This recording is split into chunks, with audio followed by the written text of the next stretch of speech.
y tomándole de la mano,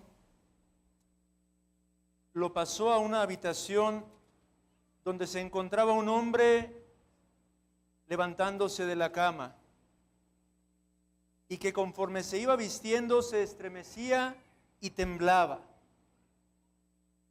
Intérprete no quiso explicar por sí mismo el significado de esto, sino que mandó al que se vestía que diese la explicación, y el cual dijo así: esta noche he soñado que tinieblas espantosas se difundían por todo el cielo, al mismo tiempo que se sucedían tales y tan terribles relámpagos y truenos que me pusieron en la mayor agonía.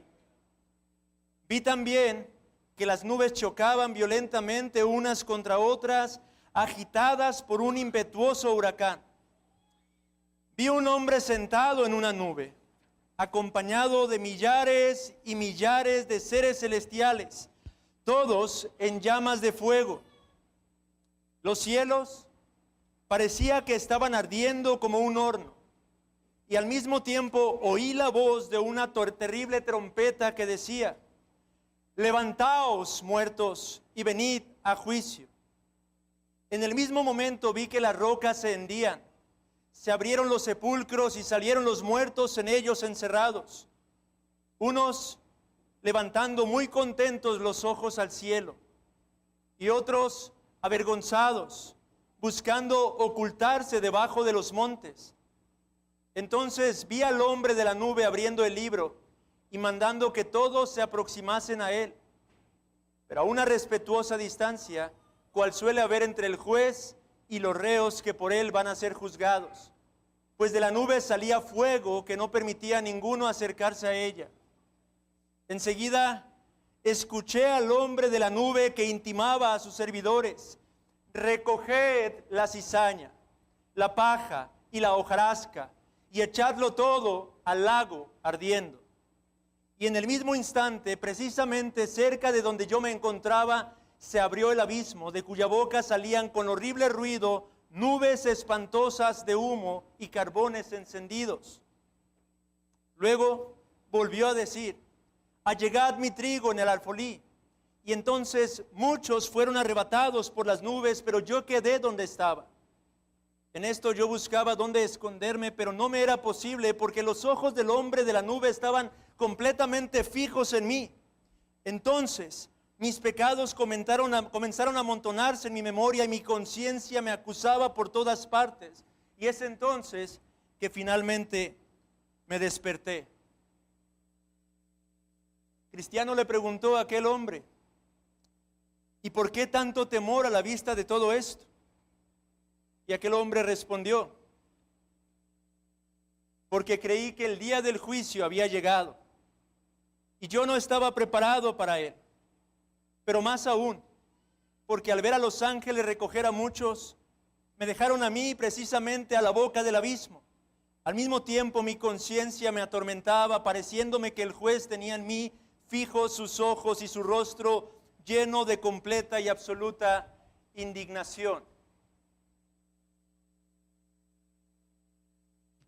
Esta porción que acabo de leer es tomada de la famosa alegoría El progreso del peregrino, escrita por el puritano John Bunyan, en donde el personaje principal, Cristiano, se encuentra en la casa de intérprete y contempla diferentes tipos de visiones. Y esta es la visión final que se le ofrece.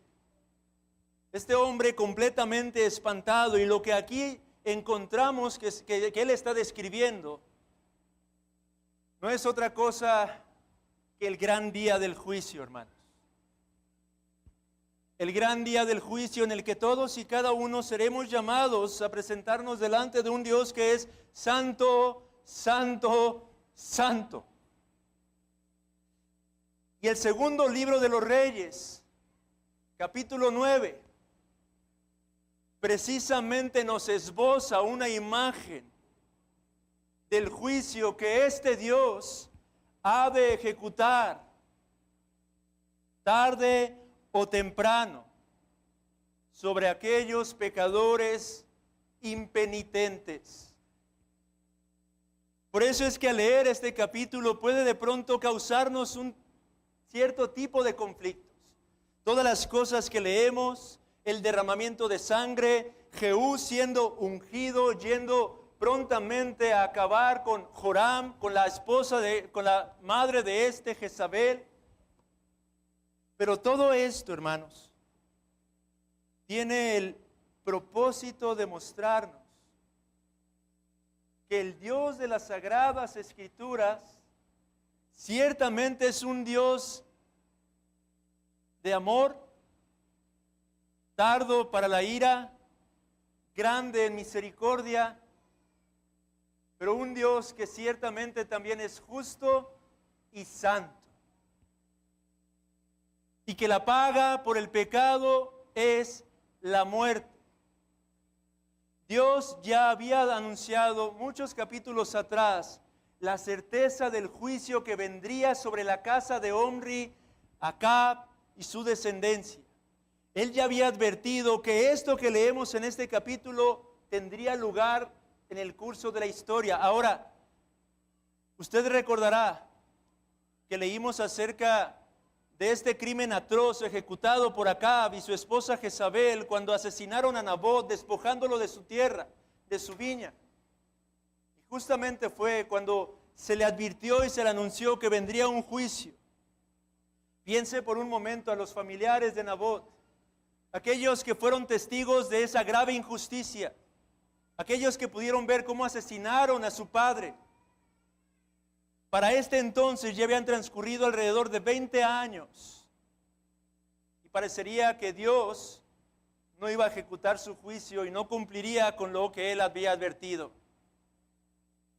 Esto nos hace considerar algo sumamente importante, hermanos, el día de hoy. Dios es sumamente paciente para con los pecadores. No solo paciente, pero en Romanos se le describe como longánime. Pero ciertamente, tanto como que Él es el Dios inmutable, su juicio tarde o temprano se ha de ejecutar. Amigo que estás entre nosotros, muchas de las veces tendemos a omitir hablar acerca de este día del juicio. Pero la palabra de Dios constantemente nos recuerda que un día que ha estipulado Dios, todos nosotros tendremos que ser juzgados. Y la humanidad a lo largo de la historia a menudo se ha burlado. No es cosa nueva, pues el apóstol Pedro en su segunda carta, capítulo 3, ya hablaba acerca de hombres que decían algo así como esto. Pedro dice, el Señor no retarda su promesa, según algunos la tienen por tardanza, sino que es paciente para con nosotros, no queriendo que ninguno perezca, sino que todos procedan al arrepentimiento. Pero el día del Señor vendrá como ladrón en la noche, en el cual los cielos pasarán con grande estruendo, y los elementos ardiendo serán deshechos, y la tierra y las obras que en ella hay serán quemadas. El apóstol Pedro dice, no es que el Señor está retardando, antes bien el Señor está siendo paciente, porque Él no quiere que ni uno solo de sus escogidos falten entre el número de los que serán redimidos. Este texto de hecho habla acerca del pueblo de Dios, no está hablando de toda la humanidad en general. El Señor pacientemente está aguardando con el propósito de que todos los que han sido escogidos desde la eternidad procedan en arrepentimiento y fe y puedan ser salvos de la ira venidera. Así que, amado hermano, cobremos ánimo porque ciertamente este día llegará. Y no hemos de tener temor. Porque si estamos en Cristo, hemos de ser considerados como aquellos que describe el puritano John Bunyan en esta parte de su libro, que se gozarán y se alegrarán y mirarán hacia el cielo con esperanza, con júbilo. Pero amigo, si tú no estás en Cristo, no puedo garantizarte que habrá un día de mañana. No puedo garantizarte que habrá unas semanas, unos años más para ti. Porque solamente Dios en su potestad tiene establecido el día en el que Él juzgará todas las cosas. Y ese día podría ser hoy, amigo. Ese día podría tener lugar esta misma tarde. Ese día podría llegar en cualquier momento, amigo. Y hay de aquel cuyos pecados no han sido eficaz y misericordiosamente cubiertos en la sangre de Cristo Jesús nuestro Señor. Ese día llegó para la descendencia de Acab. Ese día llegó para Jezabel. Cada uno de ellos tuvieron que encontrarse con el justo juicio de Dios, ejecutado a través de Jehú como un instrumento para ese fin. Así que, amigo, ¿por qué no acudes hoy mismo a ocultarte en la presencia de Dios a través de los méritos de Cristo? ¿Por qué no abandonar tus pecados de una vez por todas y poner tu confianza en la vida, muerte y resurrección de Cristo para tu reconciliación delante de este Dios que es santo? ¿Por qué seguir retardando lo que urgentemente necesitas para tu alma?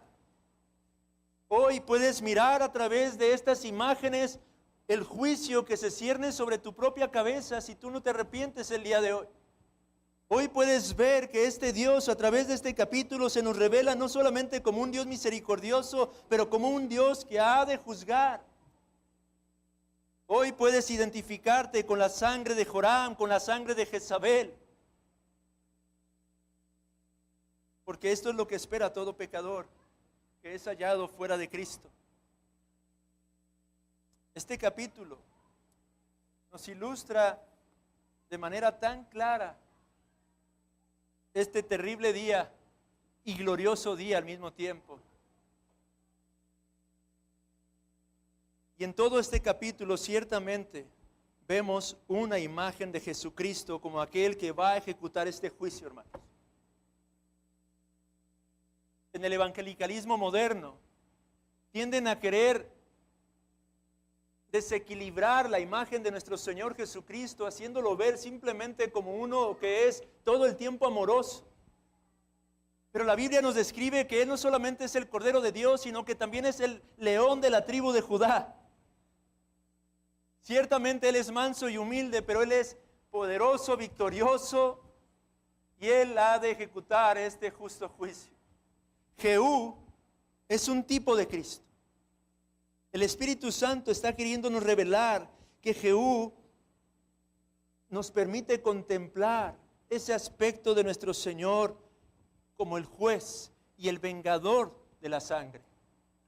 En aquel día ya no habrá lugar para la paz, para aquellos que no quisieron arrepentirse. Observe cómo constantemente se le pregunta, ¿hay paz a Jehú? Y la respuesta de Jehú es, ¿qué paz va a haber? Joram le pregunta, ¿hay paz, Jehú? ¿Qué paz va a haber?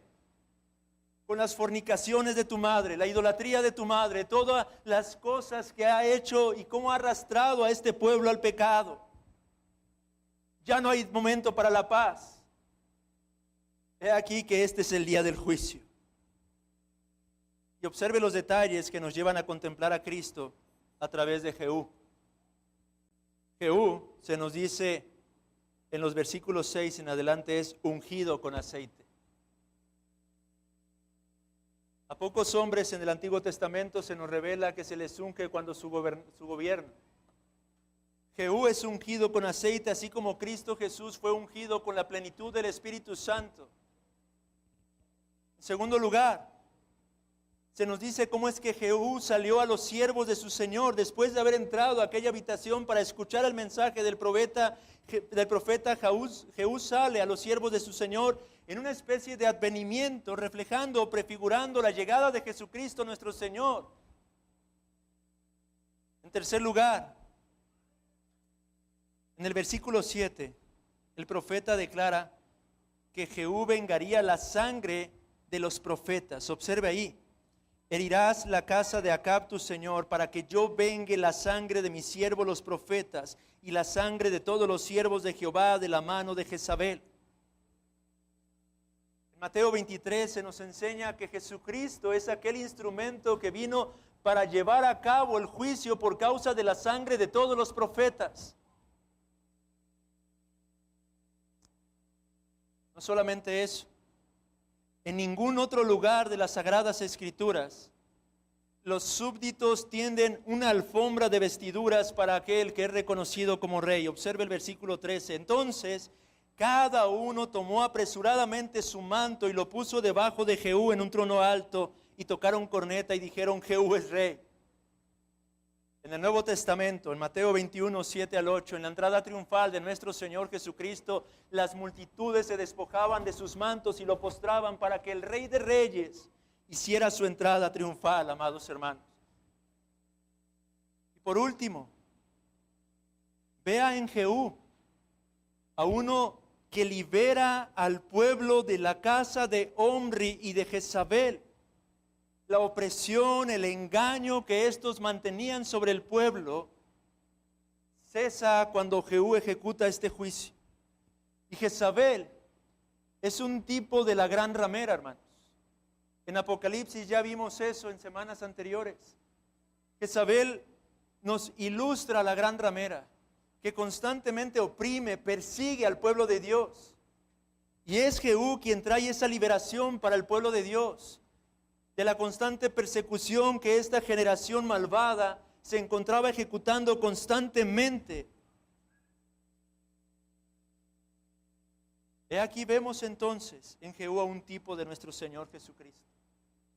Más aún, el nombre de Jehú tiene un significado particular.